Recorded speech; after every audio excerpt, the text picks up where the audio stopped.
Dieu soit béni.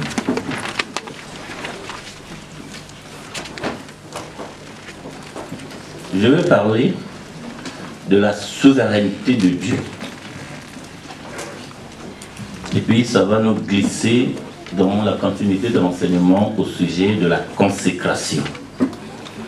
Parce que l'Église, elle est bonne.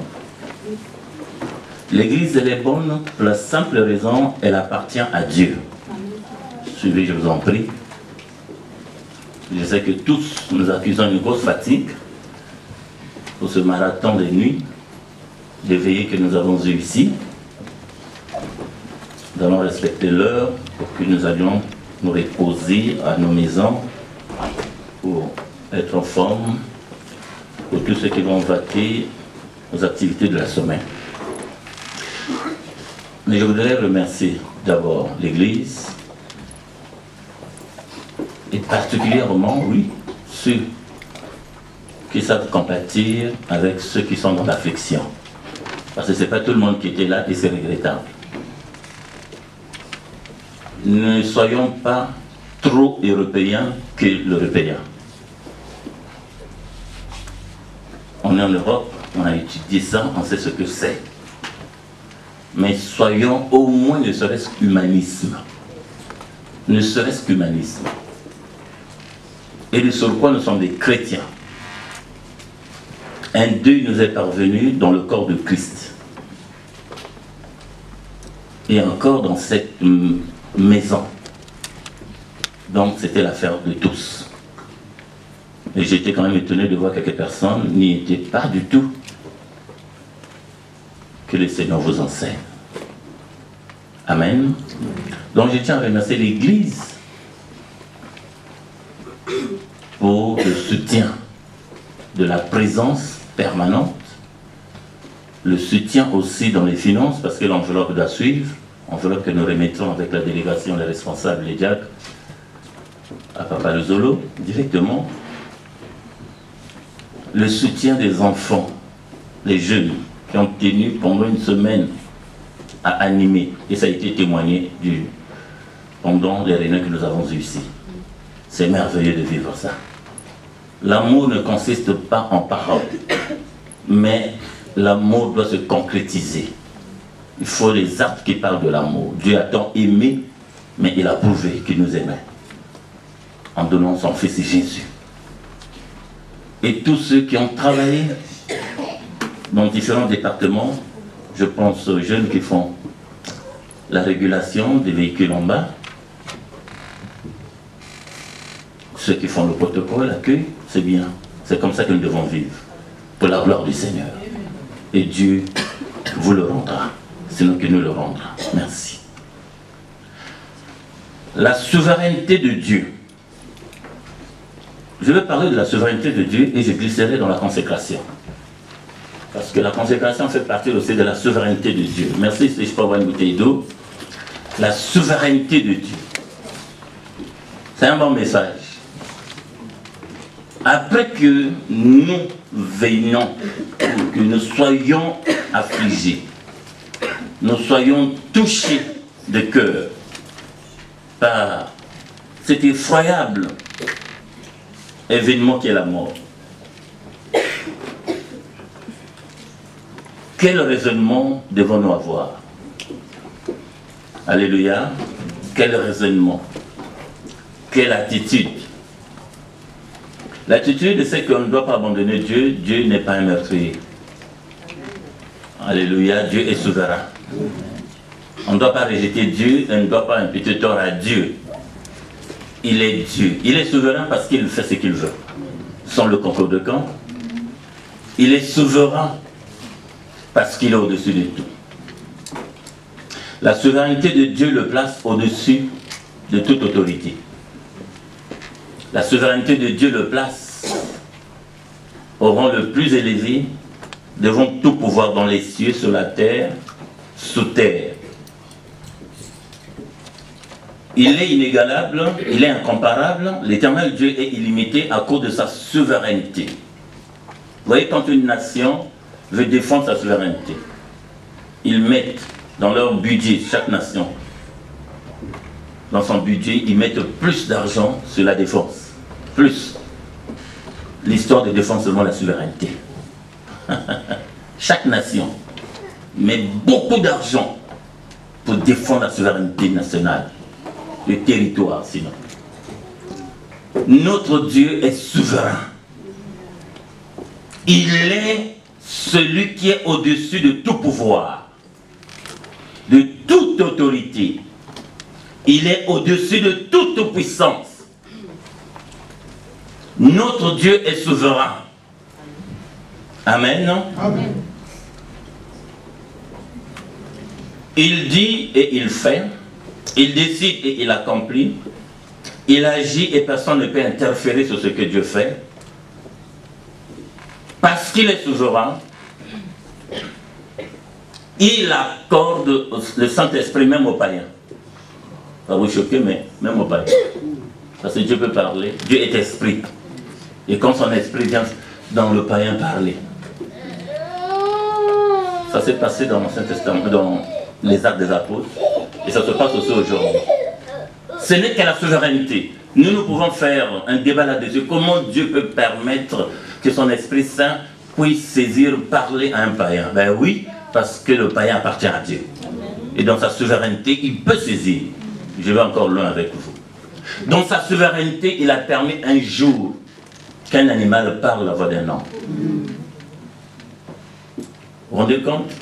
Un berger allemand apparaît au milieu de nous. Il dit, répondez-vous. Il y en a qui vont sauter par la fenêtre. Dans cette église, c'est maintenant la magie, c'est pas possible. Ils ont emmené un chien et le chien a commencé à parler. Ça, c'est la magie. On va trouver ça la magie. Mais dans la Bible, un animal a parlé. C'est la souveraineté de Dieu. Et il a parlé correctement. Il n'aboyait pas, il a parlé. Il a dit au prophète Balaam, pourquoi tu me tapes? Mon dos t'a toujours servi. Je suis à ton service, en d'autres termes, je suis ton esclave, ton instrument.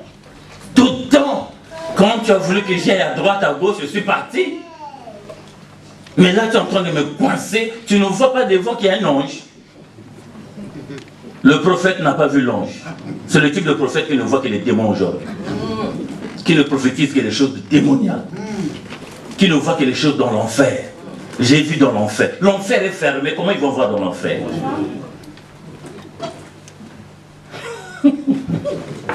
Jésus vient du ciel. Jésus est descendu sur la terre. Suivez, Jean-Claude.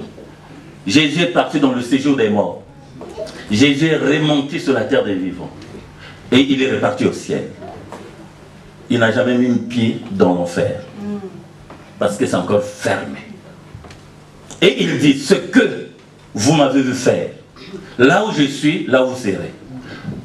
Partout où j'ai été, vous serez. Comment les gens vont en enfer? Oh, j'ai vu dans l'enfer. C'est grave.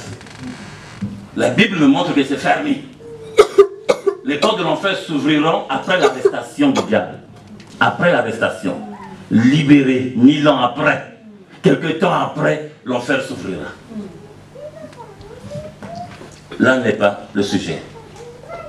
La souveraineté de Dieu fait qu'il a séparé la mer en deux. Malgré que la technologie monte. Mais ils ne feront jamais un barrage pour séparer la mer en deux. Faire deux murs et que le sec apparaisse au milieu.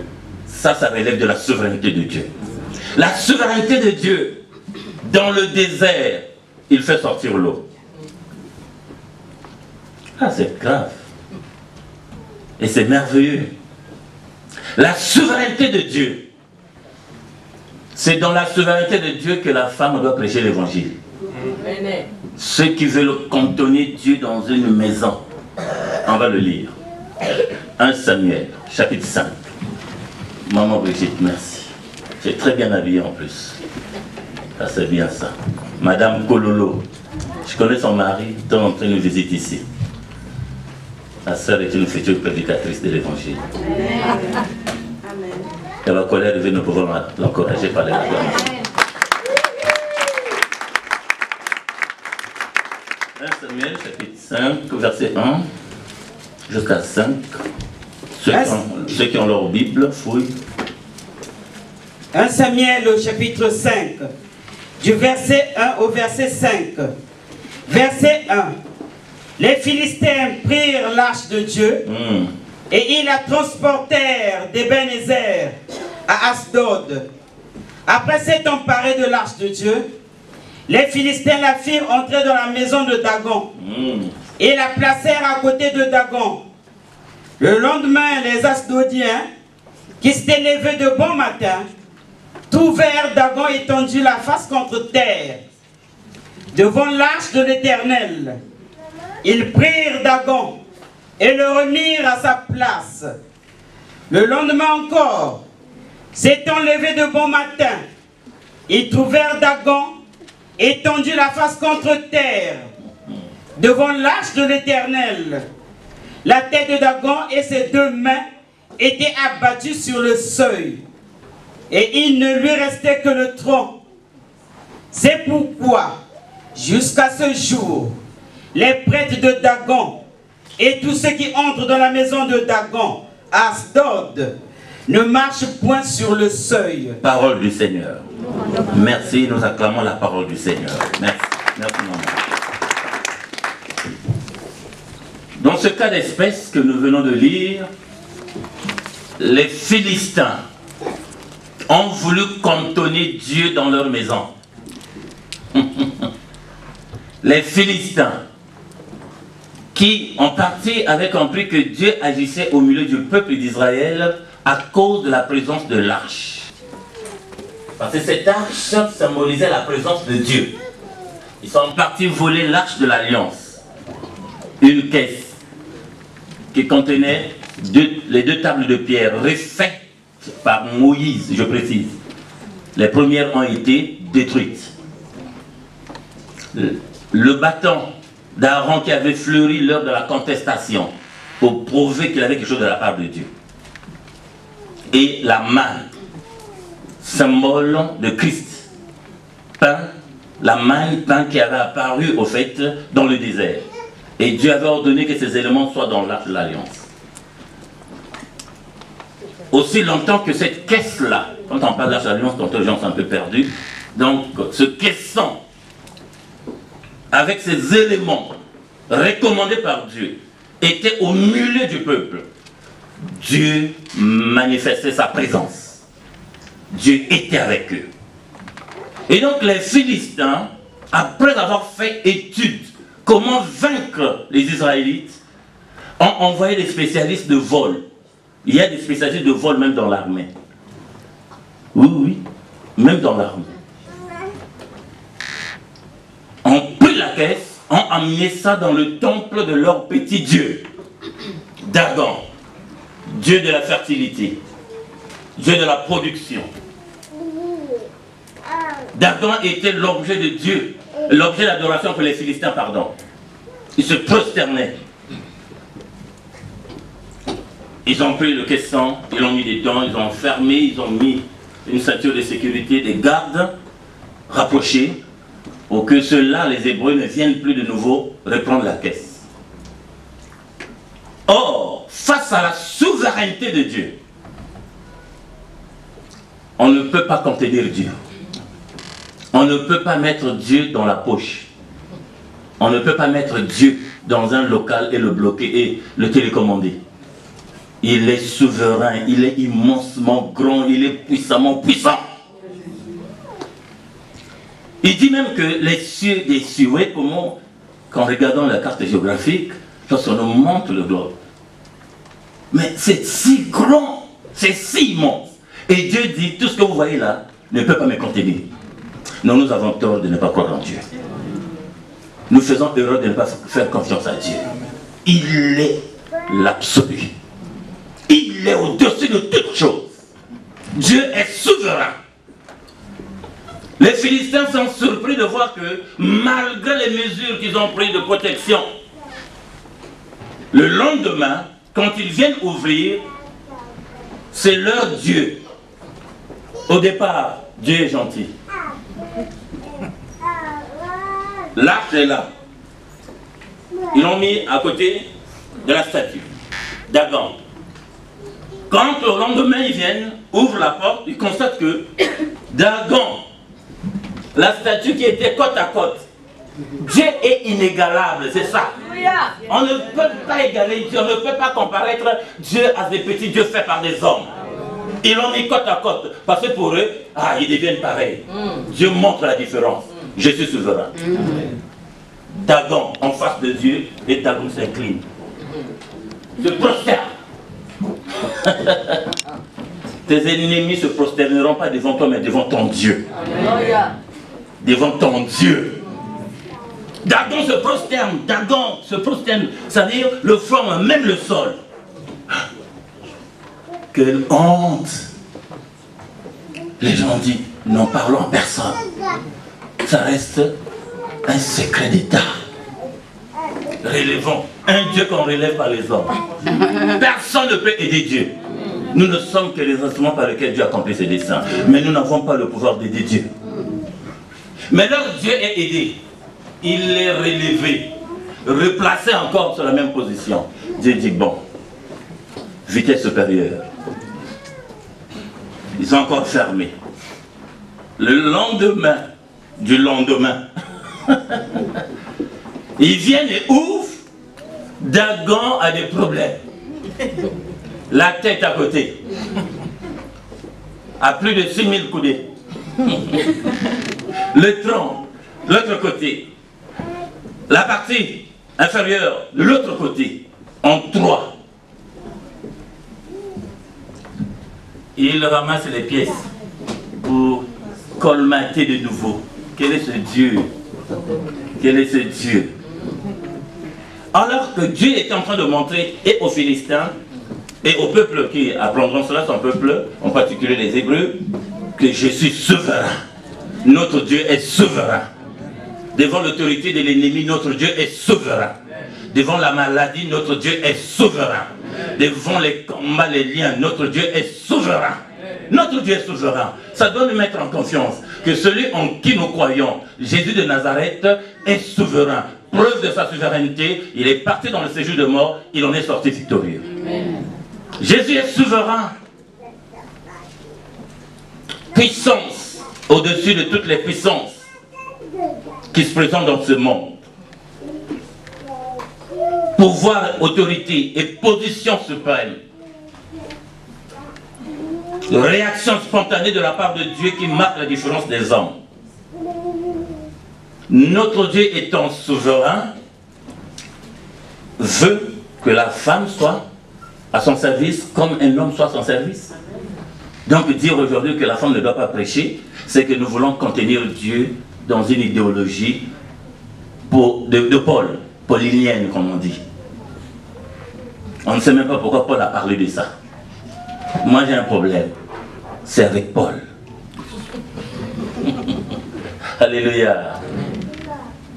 On veut contenir dans l'idéologie même de David. Et il y en a qui en ont fait une doctrine. C'est dans la souveraineté de Dieu. Il fait des hommes qu'il a créés, hommes grand H, des messagers de la bonne nouvelle. Et donc la femme peut prêcher la bonne nouvelle. Amen. Parce qu'elles servent à la gloire de Jésus. Jésus est mort non pas seulement pour les hommes, aussi pour la femme. Et Jésus a fait exprès, comme on dit dans le corps. À la résurrection, il n'a pas voulu qu'un homme s'y présente. Il est le maître des temps et des circonstances. Dans une ville assiégée par les Romains. Les Romains sont durs et coriaces. Vous savez que la justice par le monde entier a été tirée de la Bible, oui, mais a été propagée par les Romains. Et le système on appelle ça dans l'armée, de la torture qu'utilise l'armée et la police, c'est tiré de Rome. Oui, oui, c'est tiré de Rome. Ils ont assiégé la ville. Donc la peur y était. Et ça ne jouait pas. Il y avait des patrouilles sur les chevaux. On ne voulait pas entendre parler d'un certain mouvement de Jésus. Au point où Pierre a renié son maître. Pierre qui était avec Jésus, qui dit je t'aime, je t'aime, je t'aime. La troisième fois, la jeune fille dit mais toi là, Je t'ai vu avec ce monsieur. Mais mademoiselle, laisse-moi. As-tu un problème avec moi? Je n'ai jamais été avec le gars là. Mais parce que Pierre savait que s'il tombe dans le coup de la loi de Rome, mais il est mal parti. Il a renié. Donc, voyez l'état d'esprit. Voyez l'état, qu'on appelle, l'état d'âme, non, le climat qui régnait dans Jérusalem lors de l'arrestation et de la crucifixion de Jésus. Donc, aucun homme n'a osé venir se présenter le jour de la résurrection. Une femme fut suscitée par Dieu. Et Dieu l'emmena devant le tombeau. Elle vient dans la vision de présenter les aromates. Telle la culture juive le disait.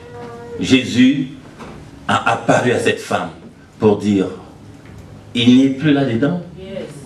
Celui que tu cherches, va dire, va annoncer, va prêcher. C'est tout. Certains disent, il a dit va dire, mais Dieu c'est quoi? Non, là je ne vous parle pas. Va dire, va annoncer. Et le message de la résurrection a été prêché premièrement par une femme. Et les hommes ont cru. Et le message s'est répandu de partout dans le monde. Alors qui c'est qui vient aujourd'hui dire que la femme ne doit pas prêcher? C'est contenir Jésus dans la maison de Dagon.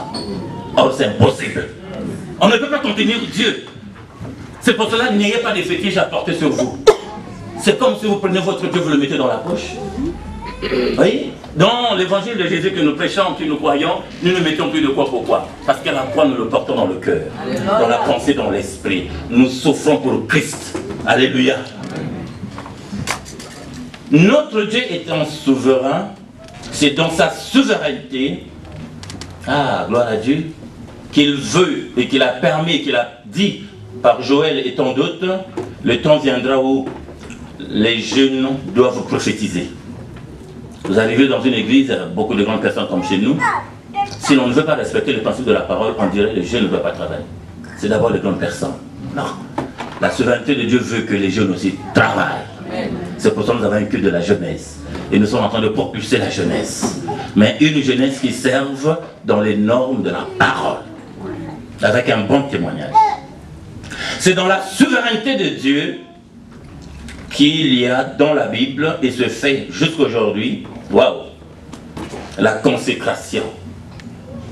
C'est dans la souveraineté de Dieu. Dieu a vu dans le ventre d'une femme des jumeaux.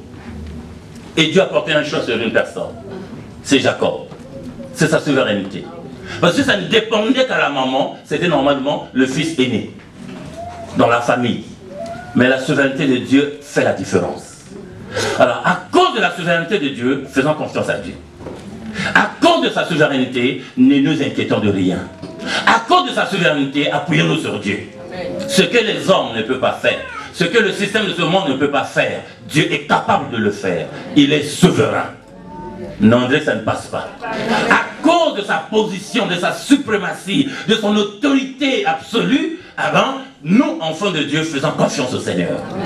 Parce que celui qui nous soutient est au-dessus de tout.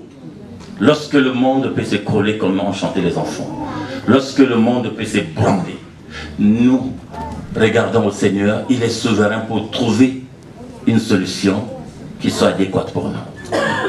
Lorsque la crise peut continuer à sévir, le Seigneur, dans sa souveraineté, a un plan pour nous. Même quand on est dans l'épreuve de la tentation, la Bible dit, il prépare un moyen pour que nous nous en sortions. C'est sa souveraineté. J'ai découvert ça dans la Bible, j'ai dit, il faut faire confiance au Seigneur. Il faut aider sa fille là en train de dormir. La souveraineté de Dieu étant, tous ceux dans la Bible qui ont compris cela, ont servi Dieu sans relâche. Et c'est dans la souveraineté de Dieu que la consécration de David a eu lieu. La consécration de David. Et nous sommes à quelques jours de la consécration. Mais avant que je n'aborde cela, une parenthèse je vais ouvrir. Ça va nous aider. J'ai prêché ici vendredi sur la vie avec Dieu. C'est important mes frères. La vie avec Dieu. La vie avec Dieu face aux épreuves, face à l'affliction, face à la mort de notre bien-aimé qui a été mis en terre, face au combat et face à ce qui est en train de se passer autour de nous, il est question que nous nous asseyons et que nous revoyons notre vie avec Dieu. C'est important. La vie avec Dieu implique la sagesse. En manque de sagesse, c'est simple, il faut demander à Dieu. La vie avec Dieu, vous savez, quand vient un événement et que cela ne nous enseigne pas, c'est que nous sommes des insensés. Frère Anto, quand vient un événement, même un événement heureux, on est dans la joie, mais il faut travailler de manière que cette joie continue. Et quand vient le malheur, il faut s'asseoir, réfléchir. Amen, amen. Amen. Nous ne sommes pas des abrutis. Nous avons un coefficient intellectuel qui nous a été donné par Dieu, qui permet que nous réfléchissons, mais nous réfléchissons responsables. Quelle est ta vie avec Dieu? La vie avec Dieu implique la sagesse. La vie avec Dieu nous invite d'être dans la sainteté. Évidemment, je parle de la sainteté, il n'y aura pas d'amen. De la sainteté. Alléluia. Hein, maman Élie. La sainteté. Il faut avoir la maîtrise sur ce mouvement-là. Après, on voit des cuisses. Ce n'est pas propre. Ce n'est pas le Saint-Esprit, je t'avais déjà dit. La vie avec Dieu. Il faut la sainteté. Nous prions un Dieu saint. Nous devons adresser à Dieu des prières saintes, mais pour une vie aussi sainte. S'il n'y a pas la sainteté, c'est la séparation d'office avec Dieu. La vie avec Dieu implique la sainteté. La sainteté dans le comportement, dans le langage, dans la pensée, dans la réaction. La sainteté à l'Éternel. Après que Dieu ait délivré le peuple d'Israël, l'Exode, il dit quoi? Il dit sainteté. Lévitique, sainteté. Sainteté à l'Éternel. Sainteté, sainteté. Il faut la sainteté. C'est vrai, c'est les messages moins prêchés dans les églises. Mais l'église ne trouve sa force que dans la sainteté. Et si à la sainteté, vous allez vivre, nous allons vivre, je ne peux pas m'exclure, ça me concerne aussi, nous allons vivre la gloire de Dieu. L'action de la sainteté, mais donne accès libre à l'ennemi de s'asseoir. L'ennemi peut s'asseoir dans la vie d'un chrétien, s'il n'y a pas la sainteté. L'ennemi peut prendre ses racines dans une église, s'il n'y a pas la sainteté. Parce que la sainteté, c'est Dieu. Et si à la sainteté, la gloire de Dieu est manifeste, l'ennemi ne peut pas s'approcher à l'ordre des vies, s'accomplira ce que disent les Écritures. Il n'y a aucun rapport entre la lumière et les ténèbres. Il n'y a aucun rapport entre maman, l'argent de ce monde, le Dieu de ce monde, l'argent, et Dieu. Il n'y a aucun rapport entre la lumière et les ténèbres. Le problème de la sainteté, soyez saints, soyons saints. Et forçons-nous à nous sanctifier. Ça doit nous éviter à regarder des films qui ne tiennent pas debout. Ça doit nous éviter à entendre des choses qui ne correspondent pas à la volonté de Dieu. Ça doit nous éviter de nous asseoir dans des milieux où c'est pas trop propre. On doit aussi quitter certains milieux, comme l'apôtre Paul le dit, sortez du milieu d'eux. Problème de la sainteté. C'est dans la sainteté que Christ vient prendre son église. Mais c'est une promesse à venir. On ne sait pas quand ça s'accomplira. Mais c'est dans la sainteté que nos prières sont exaucées. Vous ne trouvez pas qu'il y a un problème? Que l'un prie, il est exaucé, l'autre prie, n'est pas exaucé. Mais le même Dieu. Le problème, c'est le problème de la sainteté. Et j'avais dit, ma préoccupation, comment une personne qui semblerait être dans la sainteté peut parvenir à mentir? Aujourd'hui, les gens qui prient beaucoup sont des gros menteurs. Les gens qui vont beaucoup faire des jeûnes et prières, mais quand ils sortent, ils emmènent le mensonge correctement. Il y a un problème. Il faut revoir sa vie avec Dieu. La vie avec Dieu implique également le service. Pas de service avant la sainteté. Sainteté, c'est après le service. Alléluia. Plutôt, service après la sainteté. La vie avec Dieu, enfin, est une vie relationnelle. Voilà. Il n'y a pas de tableau. La croix. Regardez le signe de la croix tel que la Bible montre. Ce n'est pas un kata que je fais ici. Hein. La croix. Mais c'est symbolique. La croix. La vie avec Dieu demande à celui qui a accepté Jésus d'avoir une relation verticale, c'est ça? Une relation verticale avec Dieu. étroite relation avec Dieu. Mais l'autre barre qui passe de travers. Horizontal. Horizontal, merci ceux qui ont fait la géométrie, qui maîtrisent encore. Nous, c'est les versets bibliques, c'est ça notre Alléluia. Quand on faisait l'école, s'il y avait un verset qu'on appelle un cours sur la Bible, on aurait le bon bloc tout le temps. La barre horizontale nous demande à avoir toujours une bonne relation avec son prochain. Amen. Une bonne relation avec son prochain. Amen. Une bonne relation, du coup, on nous dit Jésus-Christ était agréable à Dieu et aux hommes. S'il vous plaît. Jésus-Christ était agréable. Je pense que c'est un peu chaud, il faut ouvrir les fenêtres. Jésus-Christ était agréable à Dieu. Jésus lui-même le modèle. Mais au fait, son comportement était un enseignement. On nous dit qu'il était agréable à Dieu. Relation étroite, relation propre, pure avec l'Éternel. Quand il dit, sœur Sylvie, Père, je sais que tu m'exauces toujours. C'est en fonction de cette relation. Mais comment voulons-nous des résultats dans nos prières s'il n'y a pas la sainteté? Non, il faut revoir. L'horizontal, donc on dit, le trait horizontal, c'est la relation. Parce que où que nous serions, il y aura des hommes, à gauche ou à droite. Et en tant que chrétien, Dieu nous appelle à avoir un bon témoignage. Être en paix. Être en paix. Être dans une bonne relation. Refléter ce qui est de Dieu.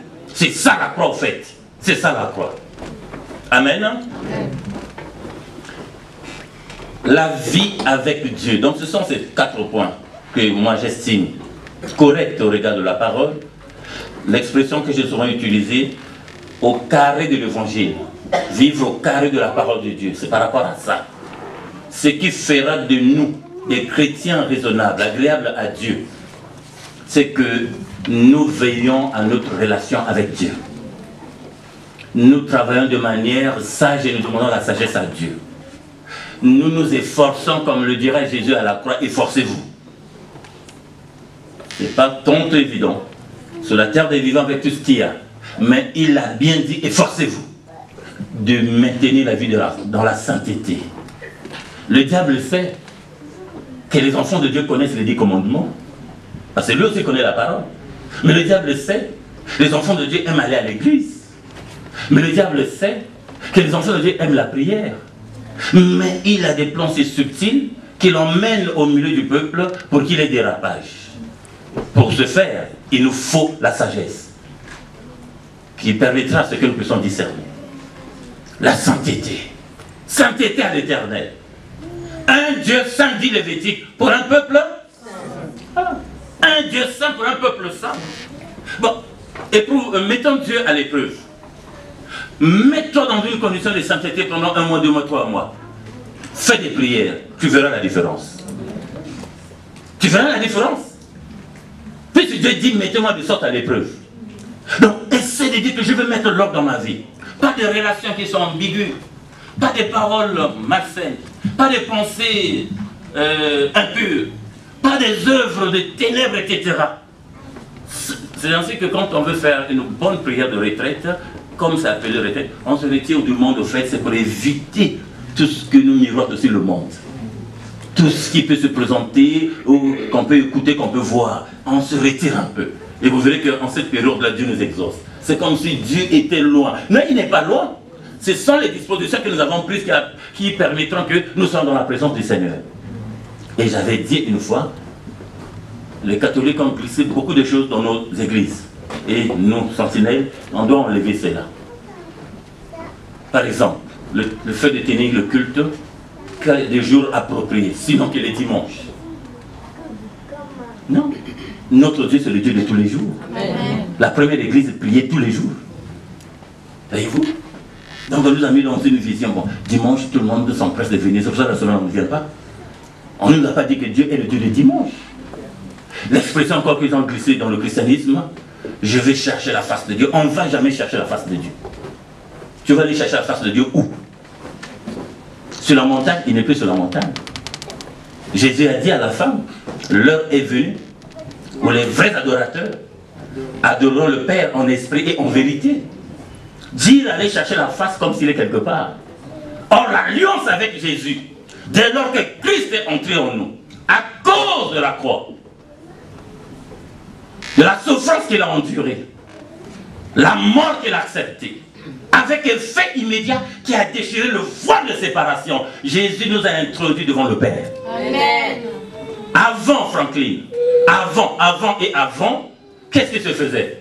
C'est que le peuple devait vivre les choses de Dieu par l'homme.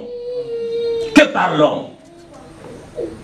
Et c'est cet homme, le souverain sacrificateur, qui allait se présenter devant Dieu, apporter les nouvelles auprès du peuple. Lui prenait ce qui est du peuple au sujet du péché et tout, allait demander pardon. C'était une dispensation, certainement. Mais Jésus, maman Nicole, est merveilleux. Jésus est merveilleux. Et moi, Jésus plus que tout autre. Sa mort a remis la pendule à zéro, a changé les choses. On nous dit que lorsqu'il a expiré, avant qu'il n'ait dit « Père, tout est accompli, je rends mon esprit entre tes mains », le voile de temple s'est déchiré pour nous introduire devant le Père. Et le Père qui n'est pas un objet, le Père qui n'est pas une chose faite par les hommes, le Père est esprit. Lorsque nous acceptons Christ, il vient en nous. Amen. Non, il n'en est plus question de je vais aller chercher la face de Dieu. On allait chercher la face de Dieu dans l'Ancien Testament. Là, il faut qu'on se rassure que nous vivons avec lui. Nous marchons avec lui. Mais regardez ce que les gens disent. Je suis en train de chercher la face de Dieu. Ça n'a pas de fondement biblique. Christ est esprit qui vient en nous. Il s'assied en nous et nous marchons avec lui, nous vivons avec lui, nous roulons avec lui, nous faisons tout avec lui, nous travaillons avec lui. Christ en nous, c'est l'espérance de la gloire. J'ai vu les hommes de la Bible dans l'assurance prier. Mais la prière est précise. J'ai vu dans la période actuelle, un homme de Dieu, Talingano, j'ai cité, un jour, après que nous nous croisons, c'est un papa, travaille bien pour le Seigneur, en lui donnant le micro pour prier. Il est sûr que Christ est avec lui. Moi, ça m'a enseigné. Il dit au Jésus, merci. Je ne savais pas que j'avais rendez-vous avec toi ici. Je te rends grâce. Tu venais d'accomplir ce que j'avais dit. Parce qu'il avait dit quoi? Il est venu faire un séminaire dans une grande église.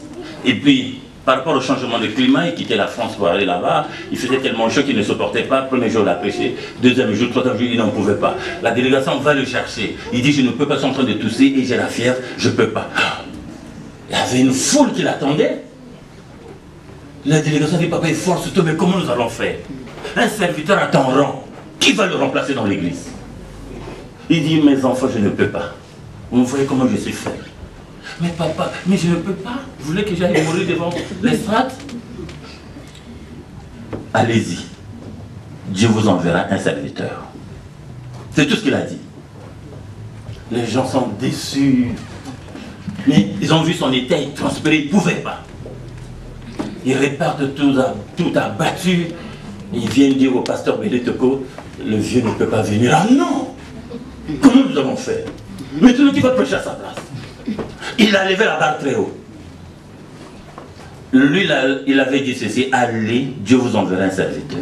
Regardez le mystère. La matinée, j'étais à Kinshasa. Fais le travail, 14 h, je traverse, je viens sur Brazzaville. À peine je viens sur Brazzaville, je pouvais normalement rester, puisque nous avons l'église. J'ai dit non, je veux monter à Pointe-Noire. Je ne savais pas ce qui m'animait. Je ne savais pas, franchement. Je n'ai pas été inspiré par Dieu. Non, non, non. Il ne faut pas tout le temps mentir au nom de Dieu. Dieu m'a dit, Dieu a dit, non, non, non. Je sentais, il faut que j'aille à Pointe-Noire. Et donc j'arrive à l'aéroport, je paye le billet. La délégation, le responsable de Brazzaville dit, mais papa, tu restes pas? On a réservé une chambre d'hôtel. Je lui dis, qui vous a dit que j'allais rester? Sinon, je vais à Pointe-Noire. Quand on est à l'aéroport, et j'arrive à Pointe-Noire, la délégation, les responsables viennent, doivent m'accompagner à la maison. Et pendant que nous parlons, on me dit, dans la ville, il y a une activité, il y a le pasteur Talingano qui est là. Ah tiens! Ah, j'ai bien écouté ce papa-là, pour avoir visité le ciel, avoir vécu quelque chose de la part de Dieu. Et il m'a enseigné à Lyon, toujours, la théologie. J'ai dit, je vais aller l'écouter. C'est dans cette vision. On arrive à la maison, on dépose les affaires. Je me baigne rapidement, j'ai dit, on y va à la réunion. Et donc nous allons à la réunion. Dès que j'arrive, le protocole signale le pasteur de l'Etoka, le pasteur Bantimba. Pendant que le pasteur de l'Etoka disait, comment nous allons faire? Qui va prêcher à la place de ce vieux? Et quand on lui dit le pasteur Antima est là, lui-même quitte la chair, l'estrade d'eau, il vient me recevoir et dit, je t'ai attrapé, toi tu vas prêcher aujourd'hui. C'est comme ça qu'il dit, je t'ai attrapé, toi tu vas prêcher. Je dis, je vais prêcher quoi? Il dit mon ami, on est dans une situation difficile. Là on a commencé la louange, ça fait 2 heures, on ne peut pas arrêter la louange. Il y a le pasteur Kalingano qui est là, tu sais, son rang là. Il a levé la barre tellement haute que je ne sais pas comment je vais commencer. Non, viens seulement. Pendant qu'il est en train de me dire, il me tient à la main. Nous sommes en train d'avancer. Et quand on arrive dans la salle, direct il m'emmène sur l'estrade. Papa avait dit tout à l'heure que Dieu enverrait un serviteur, le voilà.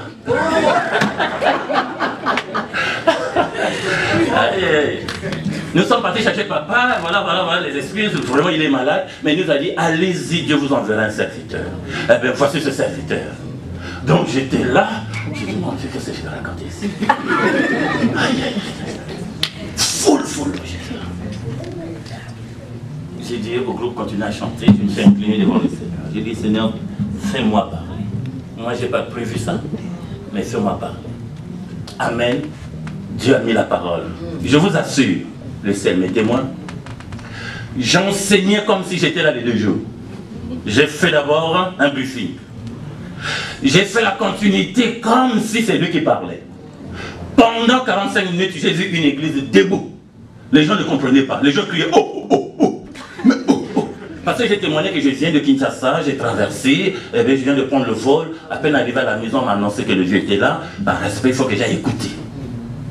Dieu était en train de dire la continuité. Et lorsque nous avons fini, on m'a pris, on me ramène vers le vieux. Il témoigne, voilà ce qui s'est passé. Le vieux a dit, mais je vous avais dit que Dieu enverra un serviteur.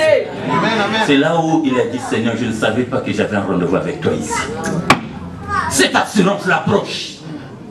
C'est son expression, aller chercher Dieu. Sinon, vous n'irez le chercher qu'au moment où vous avez besoin de lui. Et à ce moment-là, vous voyez les gens mettre les conditions, sainteté, pendant le temps du jeûne. Après le jeûne, on est libre. La récréation. Non, non, c'est tous les jours, à chaque heure, à chaque instant, à tout moment, ne sachant pas quand viendra le Messie. Dieu permet la consécration. C'est dans sa souveraineté qu'il a envoyé Samuel dans la maison d'Isaïe afin que soit consacré David. Donc la consécration est aussi une affaire de la souveraineté de Dieu. Nous avons appris ici dans la partie que j'avais enseignée une fois que sous la commande des choses par Élisée, serviteur de Dieu, il appela les anciens d'aller oindre un des frères dans la maison d'un serviteur. Un des frères. C'est sur ce point que nous étions arrêtés. Cette maison contenait beaucoup d'hommes, beaucoup de frères. Mais la mention était dit, vous irez. En y arrivant, vous prendrez un des frères. Et c'est ce que nous sommes en train de vivre dans l'église. Il y a beaucoup de serviteurs et les meilleurs qui prêchent bien. Des servantes également. Mais cette période-là, c'est la période spécifique où dans la souveraineté de Dieu, Dieu veut que soit consacrée une personne. Amen. Je ne vous donne pas un programme pour dire l'année prochaine une autre personne, comme si nous étions en compétition, comme si nous étions dans un programme d'hommes. En tout cas, dans le peu que je connais. Arrivé à la consécration, il faut que Dieu dise. Parce que si Dieu ne dit pas, nous faisons ce qu'est des hommes. J'aurai un problème le jour où je dois rendre le rapport de cette mission. Qui t'a dit de faire ça? Alléluia. Qui t'a dit de le faire? Tu peux arrêter le ciel. Mais maintenant, quand on a consacré, il faut que l'on sache, on est consacré au ministère pour faire le travail. Où? Souvent dans le milieu des églises africaines, d'expression africaine, la consécration vient à donner une personne une certaine liberté de faire ce qu'il veut. Comme je suis maintenant ministre, je me permets à tout. David fut consacré 3 fois. C'est un exemple parmi tant. On est consacré au ministère pour affirmer, confirmer ce que Dieu a donné dans la personne. Afin d'exercer dans le corps de Christ, premièrement, et d'être en contribution à l'église locale. Amen. Je me répète encore, parce qu'il y en a qui a commis une erreur dans cette église. Consécration, il a pensé avoir le bâton de commandement. Attention, on peut avoir un ministère, un excellent ministère, et ne pas avoir le bâton de commandement. Racontez vos histoires, je dois. C'est pour cela que j'aime l'Afrique. Oh, oh, oh, il faut toujours en Afrique. Oh, oh, oh. Ça, c'est le français de là-bas. Mais je dois m'arrêter. C'est vrai que c'est embêtant, hein. Je regarde, je dirais, c'est un bon message. Tu peux continuer à voir filmer. C'est bon. L'Afrique, tu prêches entre 2 heures, 4 heures. Mais les gens sont là suspendus. Les gens veulent écouter. Moussa, les gens veulent écouter, hein. Une fois, j'ai fait une nuit de prière ici où j'ai prêché pendant 4 heures. C'est l'habitude, je ne veux pas vous charger. Non, non, non, je respecte vos programmes. Mais c'est l'habitude. Vous êtes là devant une foule, pardon, un peuple qui veut le recevoir de Dieu. Et Dieu est en train de le faire aussi. Parce que Dieu fait relativement à la valeur que les gens portent à sa parole.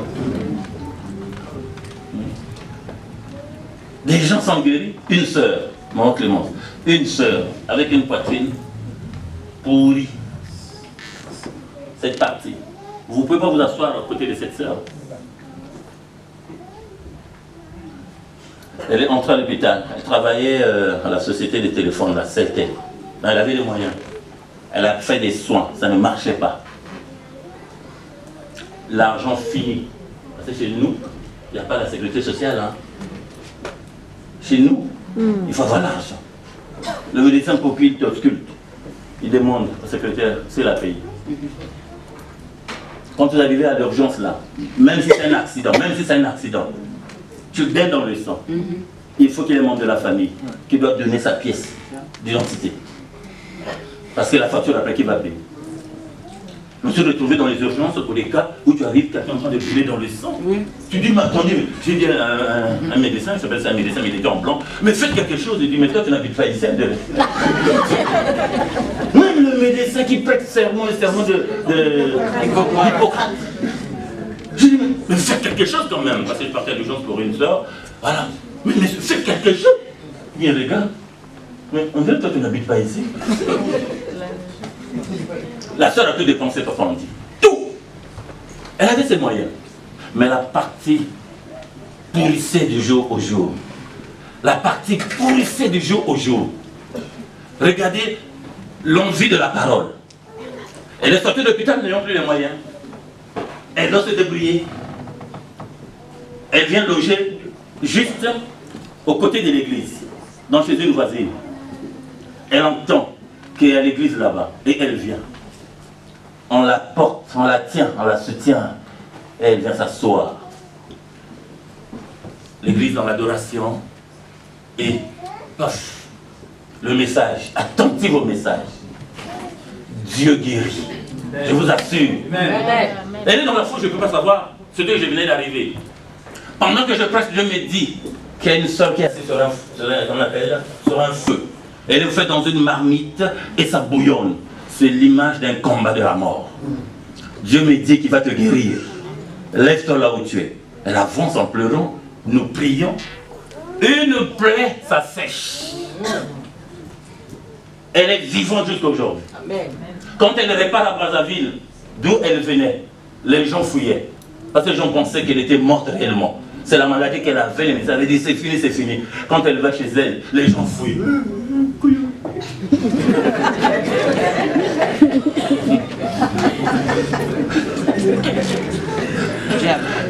Le diable là. Je vous assure.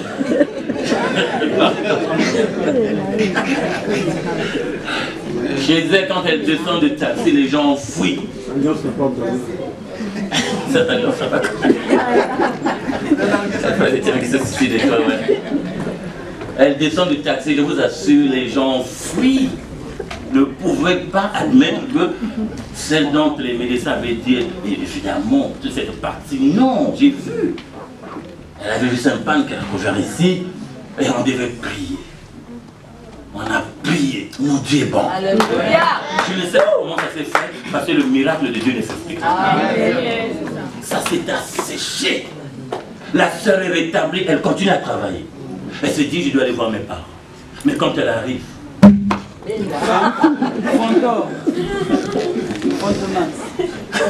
je vous assure, et moi la parole.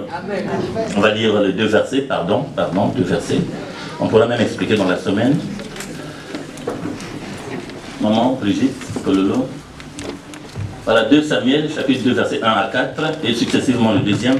Comme ça nous permettra de faire le commentaire dans la semaine. 2 Samuel, chapitre 2, du verset 1 au verset 4. Après cela, David consulta l'Éternel en disant: monterai-je dans une des villes de Juda? L'Éternel lui répondit: monte. David dit: où monterai-je? Et l'Éternel répondit: à Hébron. David y monta avec ses 2 femmes, Achinoam de Gisraël et Abigaïl de Carmel, femme de Nabal. David fit aussi monter les gens qui étaient auprès de lui, chacun avec sa maison, et ils habitèrent dans les villes d'Hébron. Verset 4. Les hommes de Juda vinrent, et là ils loignirent David pour roi sur la maison de Juda. On y va, deuxième texte, l'explication nous viendra après. 2 Samuel, chapitre 5, du verset 1 au verset 5. Verset 1.